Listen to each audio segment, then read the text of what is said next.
آج ہم بات کریں گے یونٹ 731 کے بارے میں، جس نے ہزاروں مرد، عورتوں اور بچوں کو خوفناک تجربات کے لیے استعمال کیا اور بڑے پیمانے پر بایولوجیکل ہتھیاروں کو معائنہ کیا۔ ویوی سیکشن بغیر کسی بے ہوشی کی دوائی کے کیا، زبردستی غیر فطری کام کروائے جاتے اور زبردستی عورتوں کو حاملہ کیا جاتا۔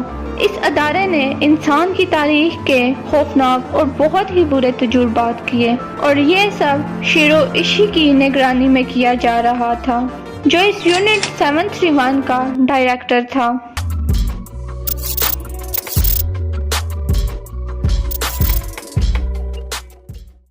السلام علیکم، ویلکم ٹو کیبلسٹک نالج۔ امپیریل جاپانی فوج کی لرزہ خیز حیاتیاتی اور کیمیائی جنگی ریسرچ یونٹ 731 کے ذریعے کیے جانے والے 6 انتہائی پریشان کن تجربات۔ دوسری جنگ عظیم جن علاقوں میں لڑی تھی، ان میں سے کوئی بھی اس وقت تک سرگرم نہ تھا۔ در حقیقت جاپان نے 1931 میں منچوریا پر حملہ کر کے جنگ کا آغاز کیا، اور اس نے غیر سنجیدگی سے 1937 میں حملہ کر کے چین سے جنگ کی۔ ان حملوں نے چین کی بنیادوں کو ہلا کر رکھ دیا، ہنہ جنگی اور قحط پیدا ہوا، اور یہ سب 1945 میں ملک کی سوویت آزادی تک جاری رہا۔ اور اس سارے غم و غصے میں جاپان سامراج نے چین پر قبضے کے دوران عوام پر وحشیانہ ظلم ڈھائے اور واقعتاً انگیز جرائم بھی ہوئے، اور جنگ عظیم کے معیارات کے مطابق کوئی بھی اتنا ناگوار اور غیر انسانی نہ تھا یونٹ 731 کی کارروائیوں سے زیادہ۔ اس ادارے نے ایک ریسرچ اور پبلک ہیلتھ ایجنسی کی حیثیت سے شروعات کی، لیکن یونٹ 731 بالآخر ہتھیاروں سے ہونے والی بیماریوں کے لیے ایک اسمبلی لائن میں تبدیل ہو گئی، جو اگر پوری طرح سے تعینات ہو تو کئی بار زمین پر ہر ایک کو ہلاک کر سکتی ہے۔ یہ ساری پیش رفت ان قیدیوں کی لاتعداد مصائب پر استوار تھی، جنہیں ٹیسٹ کے مضامین اور چلنے پھرنے والی بیماریوں کے انکیوبیٹرز کے طور پر رکھا جاتا، جب تک کہ جنگ کے اختتام پر یونٹ ختم نہیں ہوئی، اور یہ ظلم و ستم 13 سال کے طویل عرصے تک قائم رہا۔ مظالم کی ایک لمبی فہرست میں یہ 6 پروگرام خاص طور پر یونٹ 731 کی خونی تاریخ میں سامنے آتے ہیں۔ یونٹ 731 کے تجربات میں پہلے نمبر پر فراسٹ بائٹ ٹیسٹنگ ہے۔ یوشیمورا ہزاتو، جو یونٹ 731 میں تفویض کردہ ایک فزیولوجسٹ تھا، اس نے ہائپوتھرمیا میں دلچسپی لی۔ اعضاء کے زخموں پر مروٹا کے مطالعے کے لیے ایک حصے کے طور پر ہستانوں نے باقاعدگی سے قیدیوں کے اعضاء کو برف کے پانی میں ڈبو کر رکھا یا پھر باہر برف میں چھوڑ دیا جاتا، اور ان کے لیے خصوصی فریزرز بھی تیار کیے گئے، اور انہیں وہاں اس وقت تک رکھا جاتا جب تک ان کے ہاتھ یا پاؤں برف میں جم نہ جاتے۔ کہا جاتا ہے کہ جسم کے اعضاء جم کر اتنے ٹھوس ہو جاتے کہ چھڑی کے ٹکرانے پر لکڑی کے تختے کی طرح آواز آتی۔ اس کے بعد ہستانوں ان اعضاء کو ٹھیک کرنے کے لیے مختلف وحشیانہ طریقوں کا استعمال کرتا، جیسے کہ ان اعضاء کو ابلتے ہوئے پانی میں رکھا جاتا، کبھی کھلی آگ پر رکھا جاتا، اور اکثر تو ان لوگوں کو بغیر علاج کیے پوری رات چھوڑ دیا جاتا، تاکہ یہ اندازہ لگایا جا سکے کہ اس شخص کے خون کو پگھلنے میں کتنا وقت لگتا ہے۔ دوسرے number per ویوی section on conscious prisoners ہے، باشعور قیدیوں کا نظریہ۔ یونٹ 731 نے ریسرچ یونٹ کے طور پر کام شروع کیا، جس میں مسلح افواج کی لڑائی کی صلاحیت پر بیماری اور چوٹ کے اثرات کے بارے میں تحقیق کی گئی۔ اس یونٹ کے ایک عنصر جسے مروٹا کہا جاتا ہے، اس میں مریضوں کو غیر بے ہوشی کی حالت میں آپریشن کیا جاتا، یہاں تک کہ سن کرنے والی ادویات بھی نہ دی جاتی۔ پہلے تو یہ مریض فوج کی صفوں سے رضاکار تھے، لیکن جب رضاکاروں کی فراہمی کم ہونے لگی تو یونٹ نے اپنا رخ چین کے قیدیوں کی طرف کیا، اور رضامندی کا تصور بھاڑ میں چلا گیا۔ لوگوں پر ان کے ہوش و حواس میں آپریشنز کیے جاتے۔ ان تجربات میں مطالعے کے طریقے بہت ہی وحشی تھے۔ مثال کے طور پر ویوی سیکشن انسانی جنس کو مصنوع کرنے کا عمل ہے، بے ہوش کیے بغیر نظام زندگی کے عمل کا مطالعہ کرنا۔ ہزاروں مرد اور خواتین، جن میں زیادہ تعداد چینی قیدیوں کی تھی، نیز بچے اور بوڑھے جو ہیضے اور طاعون کے مرض میں مبتلا تھے، ان کی اعضاء کی جانچ پڑتال کی جاتی۔ اگر مختصر بیان کیا جائے تو زندہ انسانوں کا پوسٹ مارٹم کیا جاتا، جو مرنے کے بعد لوگوں پر کیا جاتا ہے۔ اکثر خون کی کمی کے اثرات کا جائزہ لگانے کے لیے جسم کے اعضاء کو کاٹ دیا جاتا اور کچھ تجربات میں جسم کے اعضاء کو کاٹ کر دوسری طرف لگایا جاتا، جیسے دائیں ہاتھ کو کاٹ کر بائیں ہاتھ کی جگہ لگایا جاتا، اور اکثر لوگوں پر وزنی چیزیں پھینکی جاتی اور انہیں کچل دیا جاتا تاکہ ان کے اثرات کا مطالعہ کر سکیں۔ ہتھیاروں کے ٹیسٹ۔ آپ سوچ رہے ہوں گے ہتھیاروں کے ٹیسٹ ہیں، کسی ڈمی پر کیے جا رہے ہوں گے؟ بالکل نہیں، انہیں قیدیوں پر ٹیسٹ کیا جاتا تھا۔ جی ہاں، بالکل صحیح، انہیں زندہ قیدیوں پر ٹیسٹ کیا جاتا۔ مختلف ہتھیاروں کی تاثیر جاپانی فوج کے لیے واضح دلچسپی تھی۔ ہتھیاروں کی تاثیر کا تعین کرنے کے لیے قیدیوں کو نشانے پر باندھا جاتا اور مختلف پسٹل، رائفلز اور دستی بموں سے اڑایا جاتا۔ اس کے بعد زخموں کے نمونے اور دھول کی گہرائی کا موازنہ مرتے قیدیوں یا مرے ہوئے قیدیوں کی لاشوں سے کیا جاتا۔ بایونیٹس، تلواروں اور چھڑیوں کا بھی اسی طرح سے مطالعہ کیا جاتا۔ احاطہ شدہ اور بے نقاب جلد دونوں پر بھی شعلہ فروشی کا تجربہ کیا جاتا۔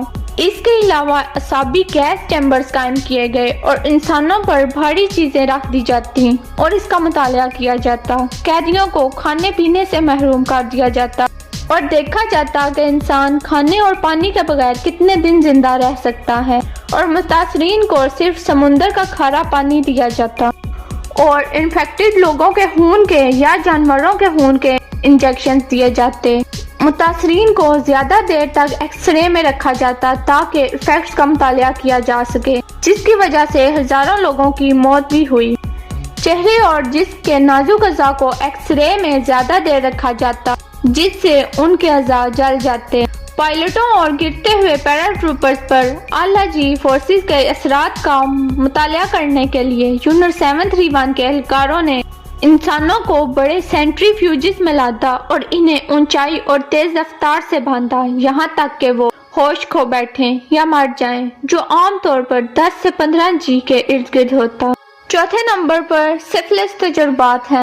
جاپانی فوجیوں کو وینریل کے مرض میں دلچسپی تھی اور اسی وجہ سے جاپانی فوجی اس کی علامات اور علاج میں دلچسپی لیتے۔ اسے جاننے کے لیے ڈاکٹروں نے قیدیوں میں بیماریاں ڈالیں اور پھر انہیں بغیر علاج کے چھوڑ دیا۔ ایک عصری علاج سلوارسن نامی ایک قدیم کیمو تھراپی کا ایجنٹ، تاہم بعض اوقات مہینوں کی مدت میں اس کی ضمنی اثرات کو دیکھنے کے لیے دیا جاتا۔ اس مرض کے پھیلنے کے عمل کو دیکھنے کے لیے سیفیلیٹک مرد قیدیوں کو خواتین قیدیوں اور مردوں دونوں سے غیر فطری کام کرنے کا حکم دیا جاتا، جن میں پھر اس بیماری کے آغاز کا مشاہدہ کیا جاتا، اور جب اگلا انسان اس مرض سے دوچار نہ ہوتا تب غیر فطری کام کا دوبارہ حکم دیا جاتا۔ پانچویں نمبر پر عصمت داری اور جبری حمل ہے۔ اس فیلڈ تجربات سے ہٹ کر عصمت داری یونٹ 731 کے تجربات کی ایک عام خصوصیت بن گئی۔ مثال کے طور پر بچے پیدا کرنے کی عمر کی خواتین قیدیوں کو کبھی کبھی زبردستی حمل کیا جاتا تاکہ ان پر ہتھیاروں اور صدمے کے تجربات کیے جا سکیں۔ مختلف بیماریوں میں مبتلا ہونے کے بعد، کیمیائی ہتھیاروں سے دوچار، گولیوں اور کچلنے کے زخموں کا شکار ہونے کے بعد حاملہ عورتوں کو ایک مضمون کے طور پر کھولا جاتا اور حمل پر ان اثرات کا مطالعہ کیا جاتا۔ چھٹے نمبر پر جرم وارفیئر ہے۔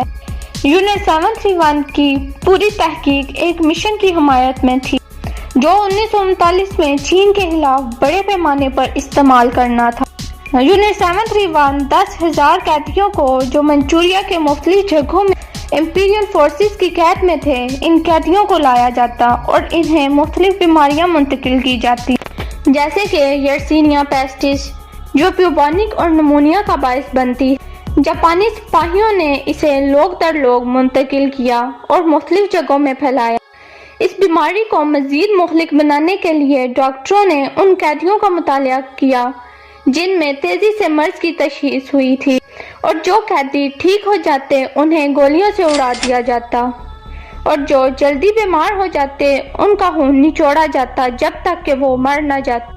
ان کے خون کا استعمال دوسرے قیدیوں میں بیماری منتقل کرنے کے لیے کیا جاتا۔ یونٹ 731 کے ایک ممبر نے ایک بار زیادہ سے زیادہ بیمار لوگوں کو بلایا اور ایک میز پر ایک قطار میں لٹایا گیا اور ان کے خون کی شریانیں کاٹی جاتی۔ چونکہ دل بہت کمزور تھا اور خون پمپ نہیں کر پا رہا تھا، ایک سپاہی چمڑے کے بوٹ پہن کر ان کے سینوں پر کھڑا ہوتا اور کودتا، یہاں تک کہ پسلیاں ٹوٹ جاتی اور بچہ کچا خون نچوڑا جاتا اور اس خون کو ایک ٹب میں ذخیرہ کیا جاتا۔ اور جب بیماری نے اپنی خطرناک شکل اختیار کر لی اور انہیں لگنے لگا کہ اب یہ جان لیوا مرض میں تبدیل ہو چکی ہے، تو اس بیماری سے تو 4 آخری قیدیوں پر مکھیاں چھوڑی گئیں، جنہیں بعد میں ذخیرہ کیا گیا اور انہیں مٹی کے بامز میں منتقل کیا گیا۔ 4 اکتوبر 1940 میں انہوں نے یہ چائنا کے گاؤں گیوزو میں چھوڑ۔ ان میں 3000 مکھیاں تھیں جنہوں نے مرتے ہوئے مریضوں کا خون چوسا ہوا تھا، جس کے نتیجے میں مکھی کے کاٹنے سے دردناک ریشز ہوئے اور سب کو تقریباً ان مکھیوں نے بیماریاں منتقل کی اور 2000 سویلینز اس بیماری سے مرے۔ جب بیماری کو ٹرین میں کام کرنے والے لوگوں کے ذریعے چائنا کے دوسرے شہر میں بھیجا گیا تو اس سے 6000 لوگوں کی موت ہوئی۔